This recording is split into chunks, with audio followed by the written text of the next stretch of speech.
dito ako sa may river, sa mga madam, may mga nagano sila ng, ang tawag niyan? Rowing, nag-rowing. So, yun, dito tayo sa may St. John River. Yun, nalakad tayo dito. Yun. So, nag-wait ako sa makita ng alligator dito. Yan sila. Alright, head to that boat. Just to start. All boats hauled. Nag-rowing sila. Go!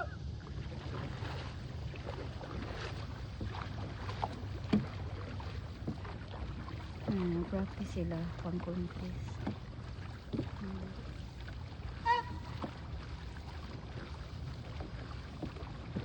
Ayan. Sarap maka-try ng ganyan. Exercise na rin sa katawan. Ayan.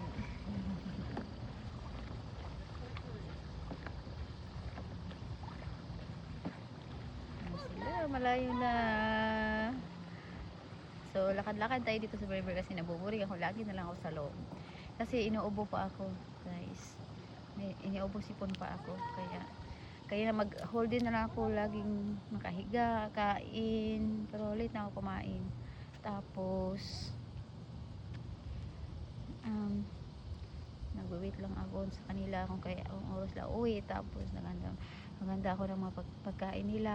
Ayan. So, pagdating maya nanood ng TV, tapos andito na ako sa may river. Lumabas muna ako kasi nabuburing na ako sa loob. Nakakaboring lagi sa loob dyan, nakakabaliw. Ayan, kasi hindi pa ako makalabas-labas kasi may ubusipon ako. Bawal bang hindi ako malalapitan kasi may ubusipon. Ayan. So, yan, dito tayo lakad-lakad.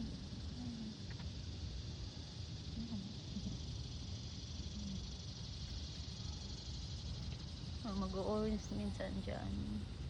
Sunset. Minsan nagsa-sunset dito. Paano today? So, itong dual capture ko sa sa camera ko, ito sa iPhone 17. Ginamit ko siya. Hindi na ako napunta sa TikTok kasi meron din naman sa camera ko. Malayo na sila. So, sobrang linis dito kasi halos araw-araw nilang nililinisan ang araw ng kondo, guys. Malinis. Sarap mag-jogging dito.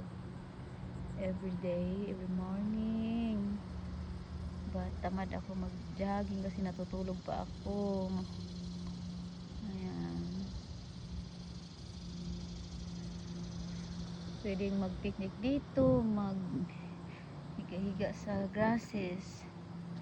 May mga lumalapit lang dito na animals na tumatay nga lang dito, piso pati mga aso pisat na.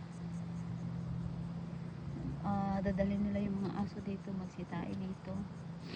Minsan yung parang what they call it, ghost na animals, ghost or yung parang duck.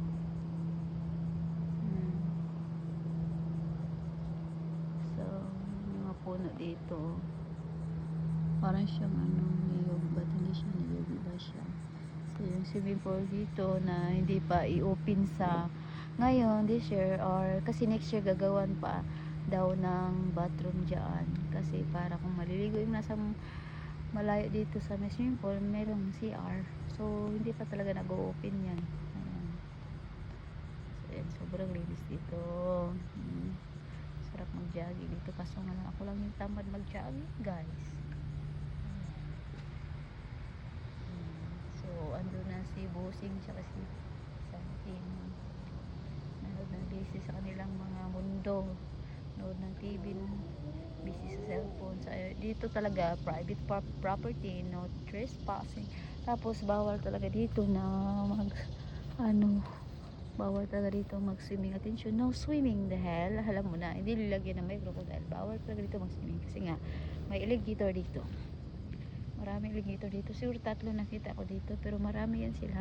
Dito talaga merong Itong dito, merong ano siya, wood, no, dyan, wood mahaba. Meron siyang pahagda naman sa baba. Ayan, mga wood. Ayan, ari ko. Wood siya. Ayan. Then, dito naman is cement. So, lakad-lakad ako dito. Ayan. Ang lawak-lawak, ang linis-linis. Ay, hit ko lang yung may mga tain ng, ayun, katulad, walang pakita kasi. Baka may kumakain, kasing tabi sa kumakain dyan kasi may tain ng animals. Hindi naman marami. Minsan lang. Maglakad-lakad nga ako dito.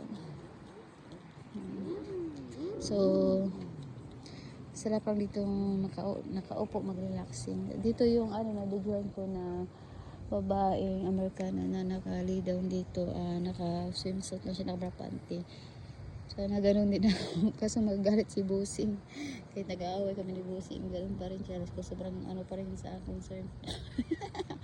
So, ayan. So, nag-aantay ako sa sunset na magpapakita today. So, tonight, kasi paggabi na. Ayan.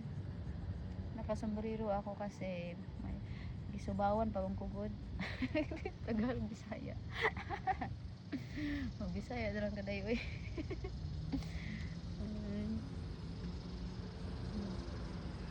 Malinis dito. Malinis ang maganda dito sa Amerika, guys. Malinis dito. Malinis yung paligid kasi lagi silang naglilinis. Pati sa dagat malinis. Makita mo lang doon seagulls.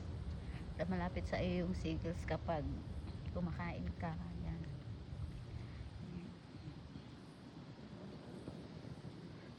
Namiss ko na nga maligo ng dagat. Nabuboring na talaga ako dito, guys, sa kondo.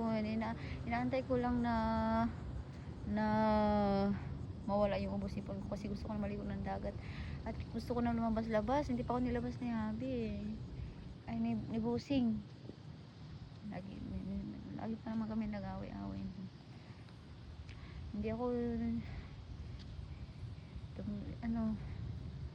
nakakaboring lagi sa loob, nakakabaliw. Pumayag naman siya na titira siguro po sa bakasyon namin soon. I think next year, I don't know, but if magmura na yung ticket, siguro doon na kami sa Pilipinas magstay kasi pag dito lagi kami nag-aaway, kahit naman malayo kami sa isa nag-aaway pa rin, hindi talaga maiwasan mag-aaway.